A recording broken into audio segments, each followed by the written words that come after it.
Hello ladies and gentlemen, my name is Tiger Extreme, and today we need to have a little talk about No Man's Sky. No Man's Sky has been released a couple of days ago and the internet is already exploding with controversy. The game is said to be boring, it's said to be repetitive.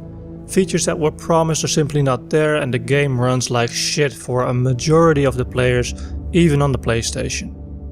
However, the issues that No Man's Sky have come from a much deeper rooted problem, and some of it is probably not even the fault of Hello Games themselves. So let's try to have an objective look at the game and try to find out where things went wrong. I myself have been very vocal about No Man's Sky for months before its release, and if you followed me on Twitter at all, then you may have seen a rant or two pass by on your timeline. But that isn't due to the concept of an exploration game or the so-called boring gameplay. Different people like different things, and I actually do like exploration games and even the so-called chore simulators. A few good examples of this are Euro Truck Simulator and Viscera Cleanup Detail. One is a game about driving cargo from A to B, and the other is a cleaning simulator, I shit you not. I play these games and I enjoy playing these games, even though the majority of the casual gamers out there will say that they are repetitive and boring, with no more or less real goals or accomplishments than No Man's Sky. Yet both these games have highly positive review scores, and No Man's Sky does not. Despite all of the hype, despite all of the advertising. So why doesn't it? Well, a number of reasons, but most of all it has to do with people's expectations not being met. Sony's campaign brought this game to hype levels that no indie game has ever seen before. Levels of hype that are only seen surrounding large AAA titles like Fallout 4 or Battlefield 1. It set expectations that the small 15-man team at Hello Games could not possibly meet even if they had another year to work at it. On top of that, Jean Murray has been consistently vague about what you can and cannot do in No Man's Sky. His numerous claims that the game would contain multiplayer have been almost completely debunked at this point, and when you're vague about a massively hyped game like this, people start filling in the blanks with their imagination. And that never ends well. Of course, the pricing of the game doesn't really help either, and that's honestly where my biggest complaint comes from. No Man's Sky simply isn't worth $60. It's an indie game at heart, and it should never, under no circumstances, have been priced the way that it is. Because with a high price comes high expectations, especially in this day and age where consumers will base their opinions of a game on how much they paid for it versus how much fun they had and for how long. Remember when I said that Euro Truck Simulator and Viscera Cleanup Detail have great review scores? Well, one thing those games have in common is a reasonable price for what you're getting in return. The developers behind those games aren't stupid and they know damn well that the game they are delivering is no AAA title. They know they are developing for a niche market and they have priced their games accordingly. In response, the consumer has a lower expectation of the game and will forgive negative experiences more easily.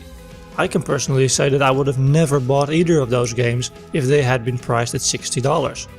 But if I had in some weird universe, did buy them at that price, then I would have been much more critical of the mistakes in those games, because they're not perfect games by any stretch of the imagination, and neither is No Man's Sky. But because it's priced like a AAA game, people are going to expect a AAA game. And they're going to treat it like a AAA game, and rightly so. But for a AAA game, No Man's Sky is utter shit.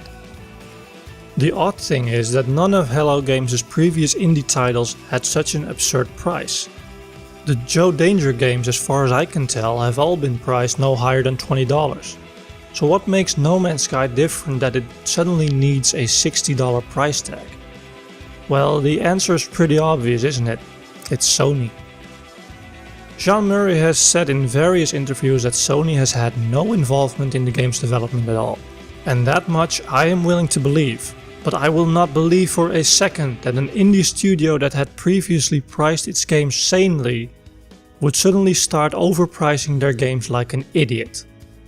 But if you look at it from Sony's perspective, it suddenly makes sense. They invested a lot of money and time into promoting No Man's Sky, and Sony isn't a charity. So I won't pretend to know what sort of agreement was made between Sony and Hello Games. But I can guarantee you that Sony is getting a cut of the profits somewhere along the line. At the very least enough to cover the enormous advertising campaign. Ultimately, it was Sony's massive overhyping and their forcing of a completely unrealistic price that doomed No Man's Sky before it was even finished. Had the game been priced more realistically, then people would have forgiven the bad graphics, they had forgiven the annoying gameplay mechanics, and they would have forgiven the repetitive nature of the game much more easily. Though I'm sure Sony is raking in cash all the same, because too many people were stupid enough to pre-order the game based on empty promises. But where will Sony be when Hello Games makes its next game in a year or two and nobody trusts them anymore? Hello Games made a deal with the devil to make their game successful no matter what. And it worked, obviously, but I don't think they gave the aftermath much thought. Because you can buy publicity and you can buy hype, but you can't buy reputation.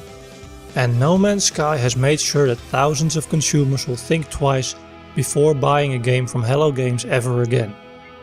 And Sony couldn't care less. They get their cut of the profit and they move on to the next indie studio who's willing to sell their soul for cheap publicity. And that, ladies and gentlemen, is how Sony ruined No Man's Sky without ever touching it. My name's been Tiger Extreme. Thank you very much for watching. If you liked the video, please leave a like. Leave a comment in the comment section below, and I will see you guys later.